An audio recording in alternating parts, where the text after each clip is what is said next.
I'd like to call to order the Select Board meeting of, what is today? January 11th, 2017, and I'll ask Ms. Tomlin if she wants to call the Finance Committee to order. Yes, I call the Finance Committee to order on January 11th, 2018. And so we're here to talk about the budget, so if the manager would like to take over and start, that would be great. Thank you, Mr. Chair, Madam Chair, and thank you all for being here. Just a note that Amherst Media said if you are going to speak, use the microphone, please speak into it so they can hear you. That's always an issue. I'm pleased to present you with this Town Manager's budget for FY19. It is a cautionary yellow or orange. Talk about colorblind this year, and that will be available on the website at the conclusion of the presentation, along with the presentation that you will see tonight. I'm proud of this budget. It's good, solid budget, one that will meet the needs of the town by providing level services, and one that builds on and strengthens our strong financial position. It's the result of hundreds of hours of work by department heads, finance officers, Human Resources Department, IT, and town management. Clara and Sonia in particular deserve credit for working with me in preparing the budget. Maria Rocca continues to pull it all together and keep us on schedule. Thanks to you all. I'm going to highlight some of the major initiatives we'll be addressing in the next year or more. These are initiatives that have been identified by the Select Board as priorities for the town, and I've set our budget and staff to work to carry these out. First, the executive summary. This budget is built on a 3.5% increase. It's an increase that is larger than last year's, solely due to the impact of changes in health insurance, which I will talk about later. It is also an increase we can afford due to strong revenues. Budgets are about choices and priorities. Choices about the level of services we want as a community and the very kind of community we want to live in. It's also about how much we are willing to tax ourselves to achieve those levels of services. And priorities is where we want to spend our money, these funds. What's most important? This budget is built on financial strength. You'll hear me speak to the general fund operating budget. This is just a slice of the town's total budget. It does not include the schools, the regional schools, or the library. They are all quite obviously just as important. Key points on this is that this budget maintains core services. Everything we are doing now and need to continue to do next year, we will continue to do. It's done with a 3.5% increase in operating budgets. We stay on track with our commitment to fund capital at 9%.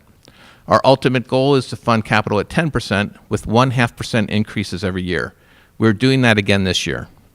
I'm projecting our reserves at 16.5%, an excellent percentage according to the Government Finance Officers Association, and puts us in good shape for our bond rating. Just for background, reserves are made up of mostly of free cash and stabilization, which you can see the totals on the chart.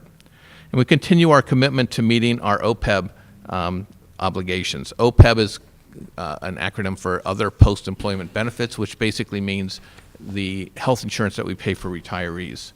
Instead of budgeting $400,000, we'll be moving that up to $500,000 this year. We do more than that typically, but this approach shows that we have a plan and continue to make the commitment to meet this obligation.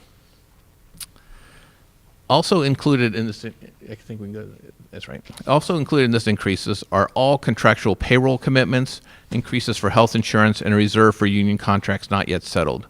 Significant increases in the employer's share of health insurance premiums, and there are no additional staff positions. We have several positions that have not been filled and won't be until I get a better sense of the prospects for the next fiscal year.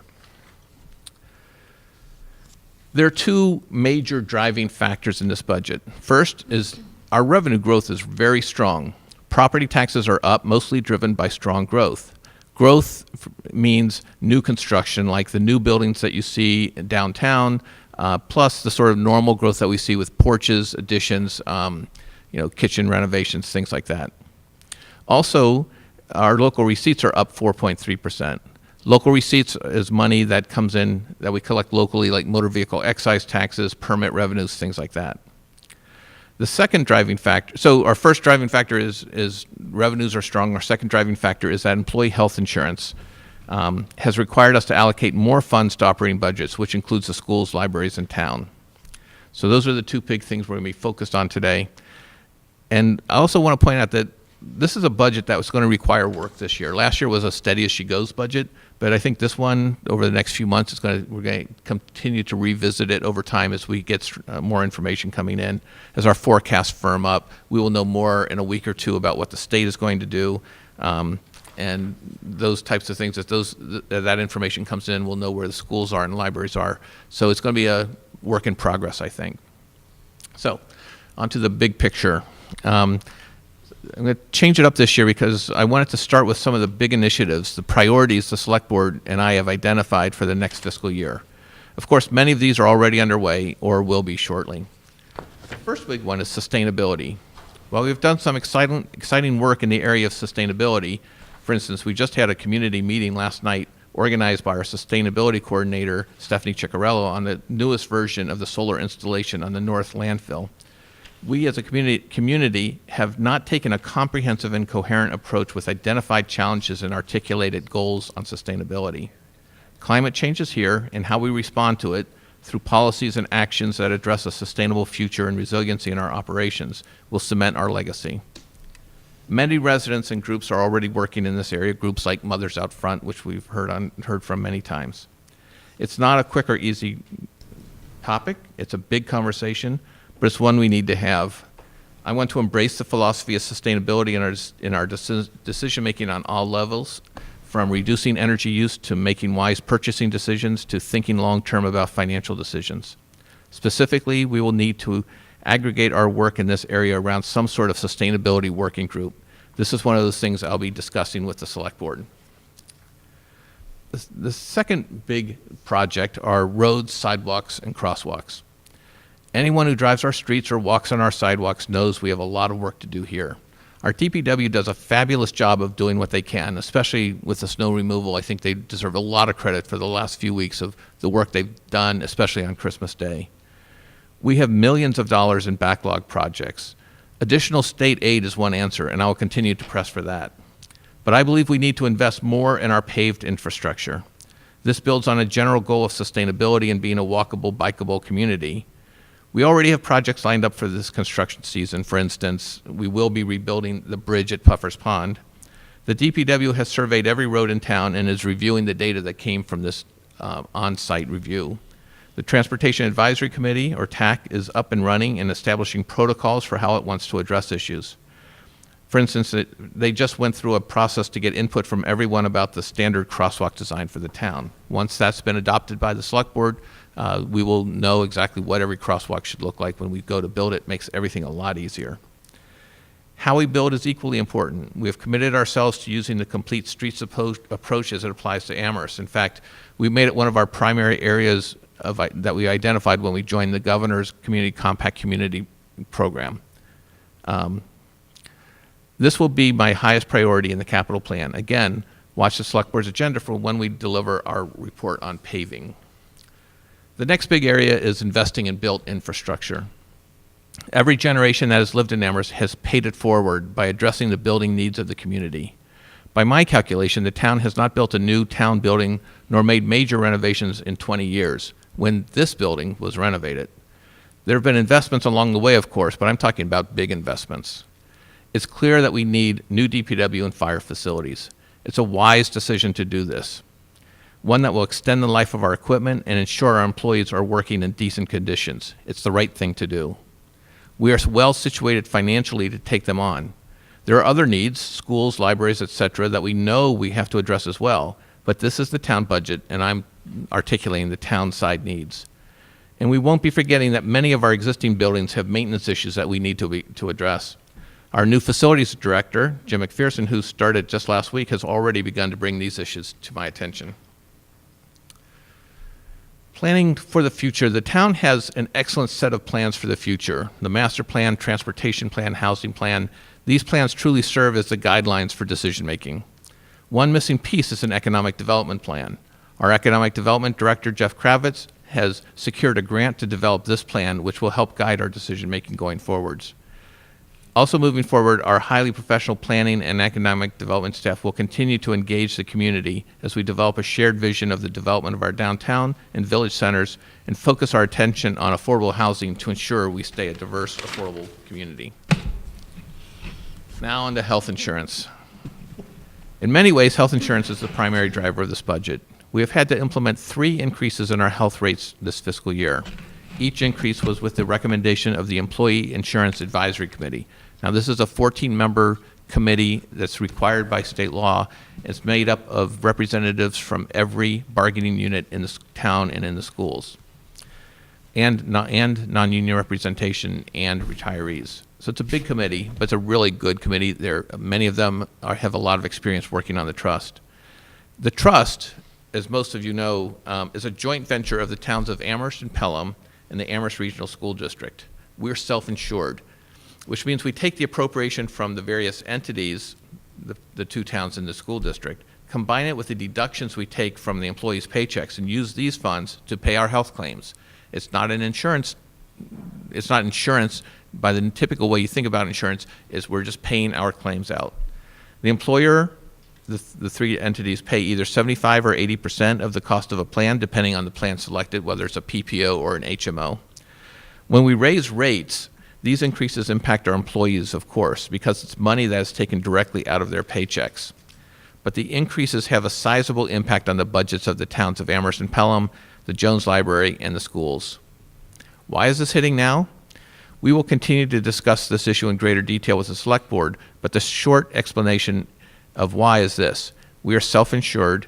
If claims go up, we need more money in the trust. If claims go down, we have excess money in the trust. The trust, for many years, has served the town well, building up substantial reserves, nearly $8 million at its peak.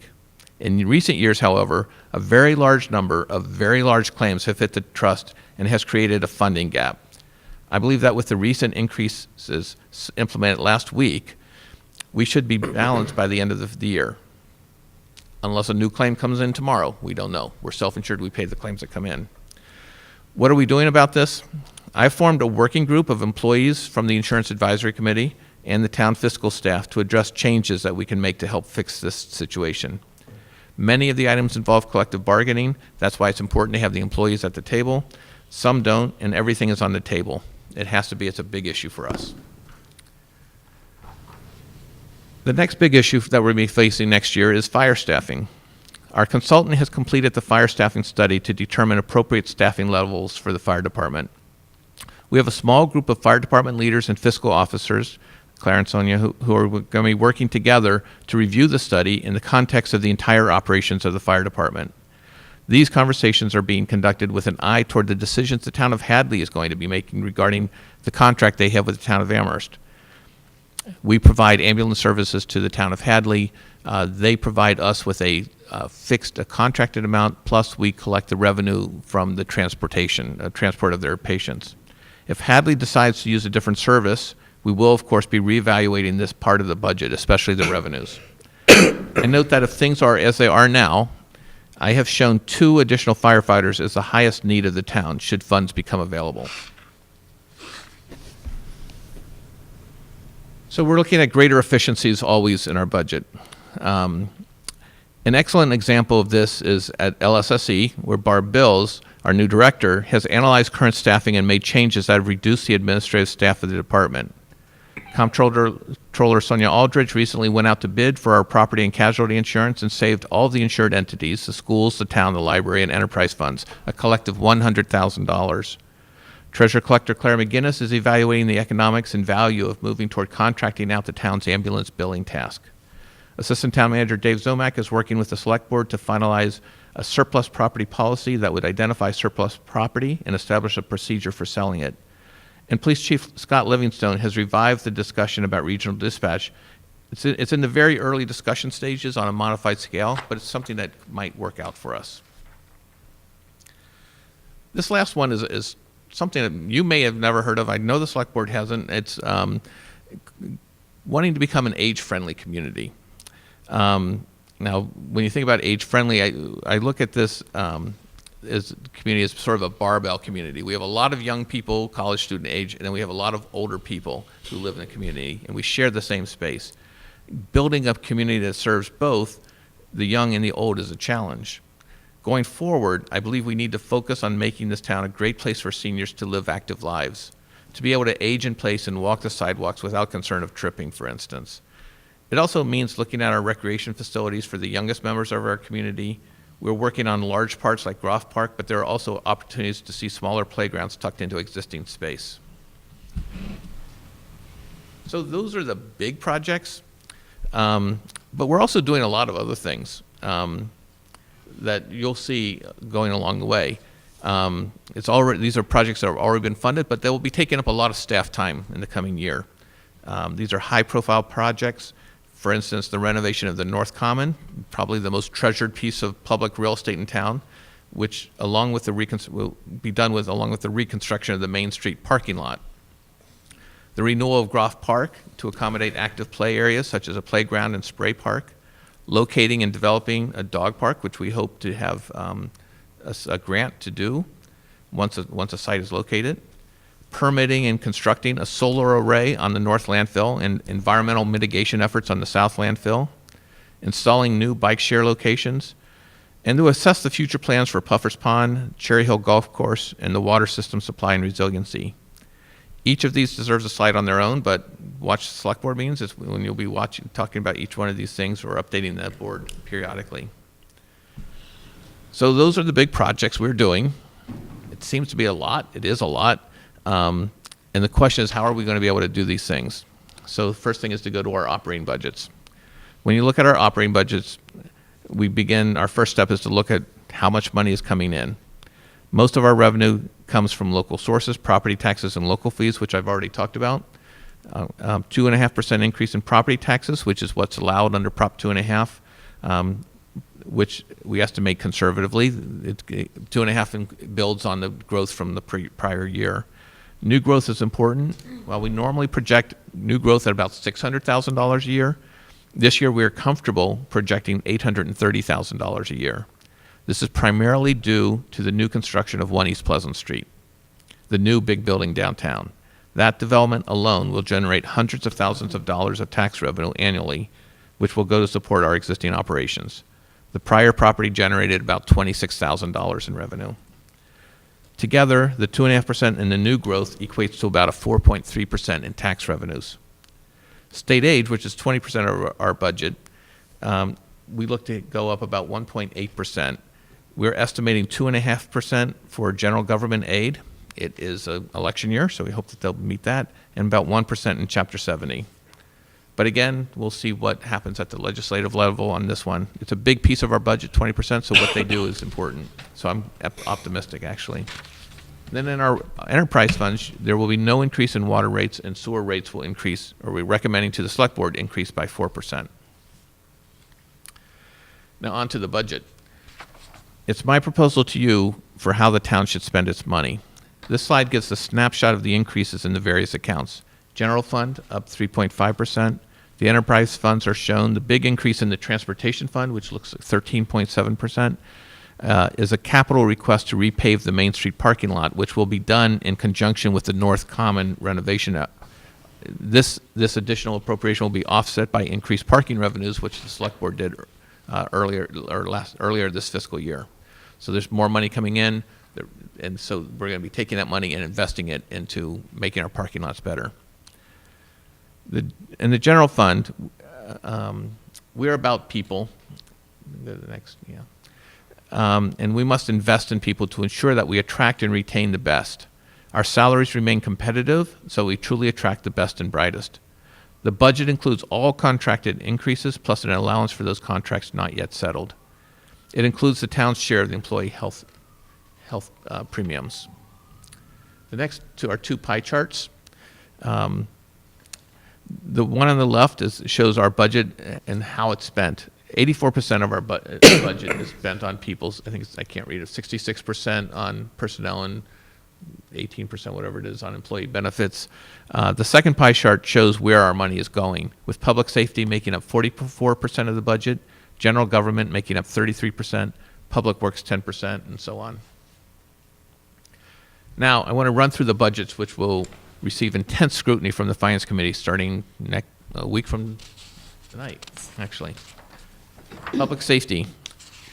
Now this shows us a 0.8% increase and looks really low, but that's misleading. because there are two major unsettled union contracts not included in this number.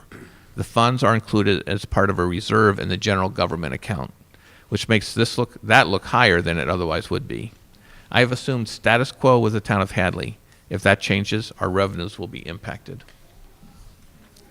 For Public Works, this budget again includes all contractual salary increases, and there will be folks having an aggressive schedule if we really are able to move forward with all the paving work that we're intending to do, just in the engineering department alone. But they have a lot on their plate as well. Conservation and Development, a 1.3% increase. Contractual salary increase, not much to say here. Most of when it's not fully up, it's because there have been positions that have been replaced with lower paid employees who are starting at a lower rate. Community Services, this is a 6% decrease. How did this go down? Part of it is the reorganization of LSSE has produced some savings. The other is the reduction in hours for the health director at her request. So the job is still getting done, but the health director wanted to work fewer hours, and we accommodated that. And since I know the question will come up, it retains the $105,000 to support subsidies for LSSE programs, so there truly are no financial barriers to participation. And then the other expenditures are the fun ones. The OPEB, we talked about adding another $100,000 to continue our efforts to fund this large liability. The fund balance is now at $3.89 million as of June 30th, 2017, and all of the enterprise funds are making their annual required contributions. So let's go to enterprise funds. A blessed event this year in that water was uneventful. We didn't have droughts or anything like that. The big thing facing the department will be reapplying for our water permit application. So there are likely to be additional constraints on our operations. The issue with the water is that we have fixed costs. We have a certain number of people and people who have to deliver the services, equipment that has to perform. The water is free. If we pump more, we generate more revenue. If we pump less, we get less revenue. It's as simple as that. The actual costs never change. And sewer is a corollary to water. Now, the Select Board is considering an agricultural exemption for those farms that irrigate using town water. The board requested that we evaluate options for adjusting the sewer cost that is based on water usage. They will be reviewing this on their January 22nd meeting. And our water and sewer rates remain well below many of our nearby communities and below the state average. The budget includes an appropriation to the OPEB trust fund for its employees. Solid waste is a level services budget. And transportation, there were a lot of changes by the Select Board based on recommendation by the Downtown Parking Working Group. The big increase in this budget, as I mentioned, is the reconstruction of the Main Street parking lot, something we can now afford to do. This will be offset by the anticipated increase in revenues from adjusting the parking rates. I mentioned the possible budget additions. There were a lot of budget requests from departments that we were not able to accommodate, many of them worthwhile. Two I felt are important enough to put on this list. One is to fund 2 new firefighters. If we're going to add funds to the budget, it should be for public safety and firefighters in particular. The second is to fund a possible increase in the minimum wage, or if there's a move to move the lowest paid employees in the town to say $12 an hour. This is a number that would go into various departments' budgets to accommodate that. Mostly it's things like LSSE, library, conservation and DPW summer help, things like that. So in conclusion, we are an amazing community. We're blessed with an active citizenry, a business community that isn't afraid to speak its mind, and 3 great institutions of higher education that contribute immensely to the vitality and economic strength of this town. The town is bolstered in its work by supremely dedicated boards and committees. You're some of the sit on the highest profiles committees, and I'm proud to present this budget to you all. Our efforts in town government are only as good as our people. Fortunately for the town of Amherst, we have great people at police and fire, at DPW, in town hall, at the bank center, and LSSE, not to mention our libraries and schools. It's really probably the one thing that hits me the most is the quality of people who work for this community. it always makes me really proud to be part of this group. Again, I want to thank our co-finance directors, Sonia Aldridge and Claire McGinnis, and Maria Rocca, and Dave Zomack and Deb Radway, who are the core people who worked on this final presentation and the final decisions that were put into this. Their insights into the finances is incredible.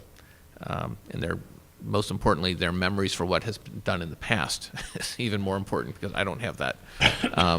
And also the department heads all put a lot of work into it. They had to undergo hours of grueling, we call them hearings, between a group of people where they get, their budget gets torn apart and put back together again. So thanks to all that. And again, I wanted to mention that this will be uploaded to the website. It should be uploaded there now, the presentation, the actual budget, and any other documents that we're talking about today. And if you have any comments, Sonia and I will be at Atkins, started tomorrow morning at 7:30 for a cup of joe coffee. So if anybody wants to talk about this or anything, Clara will be off at her class, so otherwise she would be joining us. So you're welcome to, if you have just comments individually, I'm happy to talk with you then. So that concludes my report. Thank you. So at this time, we usually take a few questions from members of the Select Board and/or Finance Committee, and I'll just be the referee to point to people if you want to raise your hand in case you have a question for the manager or his staff regarding the budget that he's just presented to us. Brewer. I have two easy ones on page 9. Under the bullet points about additional budget highlights. One is talking about Hadley, and of course, they're doing what they're doing right now. If we were to lose that revenue, remind us where it would be reflected in the budget, where we would subtract that out. Is it in here actually? So I'm not sure exactly what page it would be. Let's see. Page 28. Roman numeral 28. Okay, great. There's an ambulance reserve for instance. Where is it? All right. No, that's not it. No, 27. I'm sorry. Where It's it says Roman numeral other 27? financing sources. There's ambulance fund. What page are we on? It's Roman numeral Roman numeral 27? 27. Yeah. Roman numeral 27. It's a sideways sheet that looks like this. Okey doke. Oh, okay. All right. On the final thank section, you. it says other financing sources. It says ambulance fund, All right. funded at $2.8 million. What was the question? I didn't catch. If we were to see a reduction in the town of Hadley, where would we see that number? And that's where it would show up. Where on this 27? Under other financing sources on the left. Are you on page 27? Yeah. Oh, okay. The first line is ambulance fund. And other? Other financing sources. Are you able to Oh, see? yes, okay. Thank you. But would there be some corresponding expense reduction because we provided fewer services to Hadley? Well, they provide about 20% of our ambulance calls. We conducted the fire staffing study because the fire department was expressing the challenge of addressing all the calls. So the question would be, and we would have to analyze this, does this reduction in calls, they wouldn't take away all the calls because we still have mutual aid with the town of Hadley. Would that be enough to offset the need for additional staff? Whether it would require reduction in staff, I don't see how we would actually do that. Thank you. And then the other one, quickly, was when we were talking about the community services budget and talking very specifically about the 105 in fee subsidies, that's remaining flat, but are fees remaining flat? Have any fees gone up? Fees for LSSE? Meaning, it's all well and good to give people a discount, but if you continue to raise the rates and the discount stays flat, then that doesn't help them as much. So that's what I'm trying to understand. We're saying it's the same 105. Yeah. So I think the pledge from LSSE is that no one will be denied access to their programs because of financial considerations, and that 105,000 has been meeting that need adequately at this point in time. So the answer is fees have gone up, but we have this philosophy that I'm not sure how many. stretches it. I'm not sure if fees have gone up or not. I would have to. They will not go up. Okay. That's what I was trying to understand, because we've had that criticism in the past, You that we raise have a the subsidy fees. amount, but we continue to raise the fees, then obviously the gap gets larger. Thank you.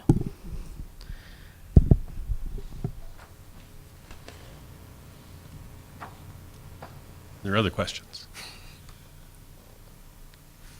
Mr. Steinberg. Yeah, I guess that I have two things. One is that there was a grant that we've been receiving, federal grant at the police department, and the last I had heard, we had not received confirmation one way or another as to whether the grant was continuing. And do we have a contingency plan that regardless of the outcome of that grant, that we would be able to maintain police department staffing at the current level? The chief believes that he could maintain staffing at current level, but he would reduce things in his budget to meet that gap. It's about $95,000. He has a fairly large budget. He feels that he could accommodate that by cutting back on training or overtime or other things, discretionary things. It would not require a layoff. Yeah, thank you. That's helpful because I think all of our police officer positions are very important to the community, so I appreciate that. The other point that I have to make is that, the current status of our total reserves is very strong, very helpful, but as I look at the projections that we've made for the next 2 years beyond this year, FY20 and FY21, and looking at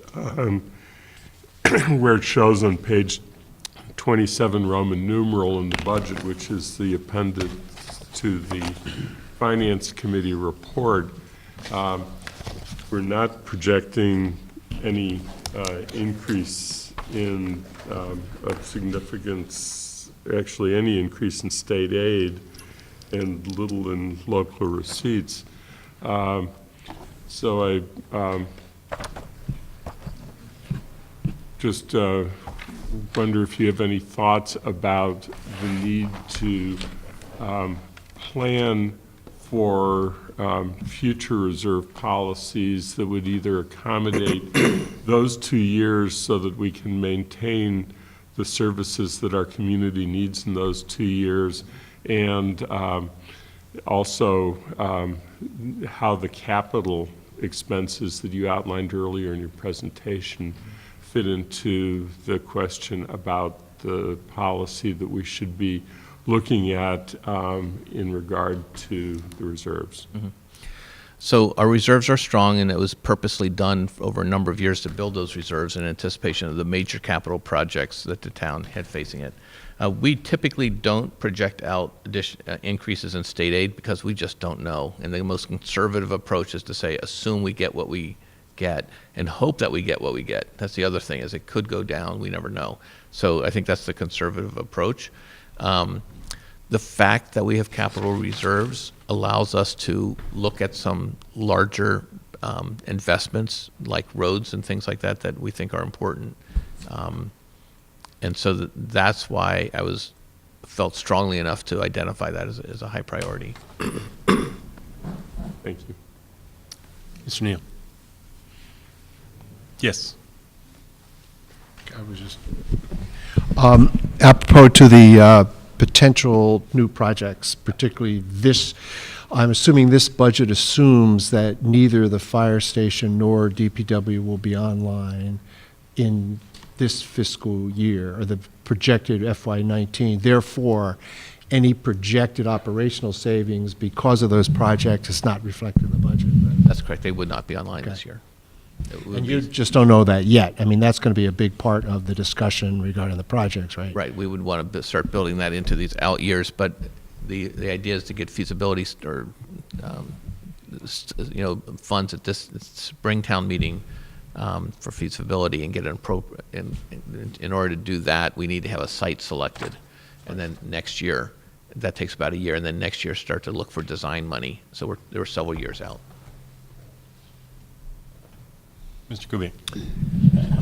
Paul, thank you, and thanks to the staff for a solid effort. I also want to congratulate you on making roads and sidewalks a priority. I think that's an important part of our capital needs here in town that don't get enough attention addressed to it. I would ask that, and I also appreciate, gray hair notwithstanding, I appreciate the age-friendly aspects of the proposal. One thing I'd ask that you take into account when you look at the complete streets piece is the hodgepodge of speed limits we have in the community. And the prospect of having uniform speed limits and in throughout the town. I think Chicopee's just done that or is beginning that process. We can do that now under the Municipal Reform Act. Mm-hmm. So that speaks to safety, that speaks to accessibility, and that also speaks to the need of a police force that can focus on, do some focus on traffic, and as well as the other good work that they do.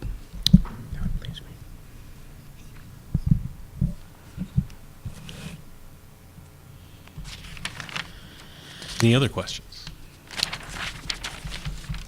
So I think unless there are, do you have one? Yeah, sort of. Go ahead. Okay, I'm sorry. One other question on the new growth. Yes. The addition of the one East Pleasant Street, two questions regarding that.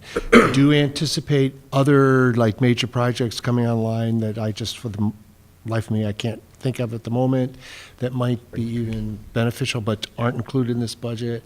Mm-hmm. And secondly, that incremental roughly 200,000, that's going to be ongoing, correct? Mm-hmm. I mean, it's not a one-time. No, it's forever. Oh, okay.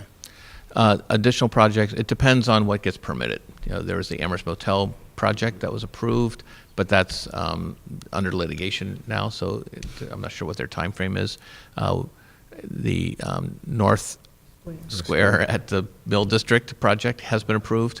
That will, they won't get much. It's what is in the ground and what's being done on June 30th is the key date. So there will be a little bit of construction probably up there that will improve the property, not substantially, but that will bring in, ultimately that's $140,000 a year guaranteed. And then in South Amherst, there was a small subdivision that was approved by the planning board, which created 5 lots, I believe, 8 lots.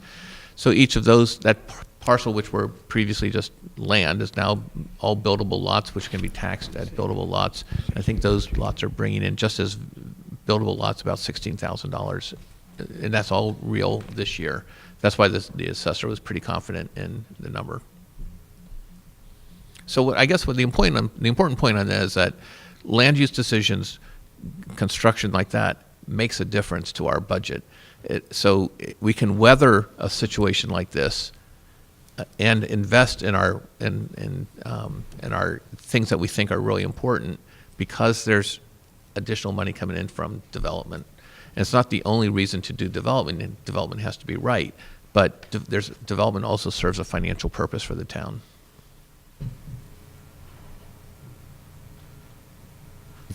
Are there any other questions? If not, thank you again. Thank you. Thank you to the staff for production of this budget for us to mull over the next few months as we get ready for Springtown meeting. And I believe unless there's other business we need to attend to, the select board could probably adjourn itself if someone would like to make that motion. So moved. Is there a second? Second. All those in favor say aye. Aye. All right, I have us adjourned at 4:45.